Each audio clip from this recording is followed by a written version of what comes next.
Les youtubeurs aiment plus la jeunesse que vous. Ça c'est bien vrai, mais pas pour les bonnes raisons. Vous avez, messieurs, ce soir la lourde tâche de trancher devant nous le sujet suivant. Les youtubeurs réfugiés sur Twitch volent-ils le travail des vrais streamers? Antoine, vous pensez que les youtubeurs réfugiés sur Twitch volent le travail des honnêtes streamers? Vous avez la parole. Ça ne m'étonne pas du tout qu'il soit pour ces fameux youtubeurs, puisqu'il en fait lui-même partie, bien sûr. Il y a conflit d'intérêt dans cette question. Et à l'heure actuelle, il est en train de faire son beurre sur Twitch, évidemment. Regardez par exemple cet événement, le Z-Event, par exemple.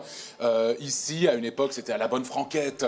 Il y avait du gaming. Maintenant, on est obligé de pousser tous les curseurs au maximum. Si tu te mets pas un doigt dans le cul, tu vas sur la lune, c'est impossible. Les doigts dans le cul. Peut-être est-ce ça que les jeunes veulent. Il ne faut vivre avec son temps, monsieur Daniel. MrBeast, le plus grand youtubeur du monde, monsieur Daniel, a fait un événement de charité extraordinaire. C'est un homme merveilleux qui fait régulièrement des événements de charité et qui maintenant le poursuit en dehors sur Twitch. Est-ce que vous détestez les enfants handicapés, monsieur Daniel? C'est ça que vous êtes en train de nous dire? C'est d'un ridicule d'entendre des choses pareilles. Écoutez, déjà, le fait de dire que MrBeast est une personne extraordinaire, déjà on dit long sur la mentalité de mon adversaire ce soir. Moi, je pense qu'un événement créé par des streamers mériterait d'avoir le record du monde, vous voyez? C'est un esprit de village, ça, monsieur Daniel, ça. C'est un esprit de citadelle qui se replie sur elle-même, qui ne veut pas s'ouvrir au monde. Et quand on ne s'ouvre pas au monde, vous savez ce qui se passe?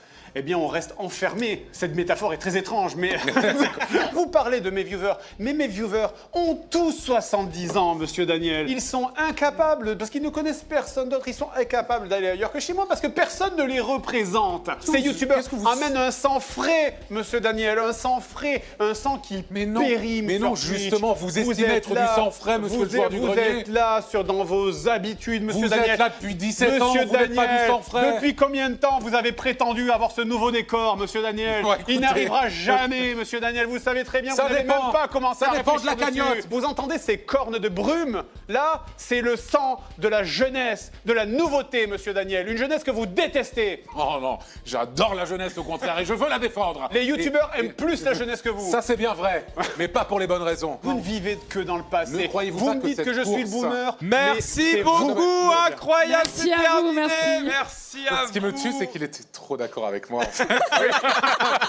Le vainqueur de cette joute est Antoine Daniel.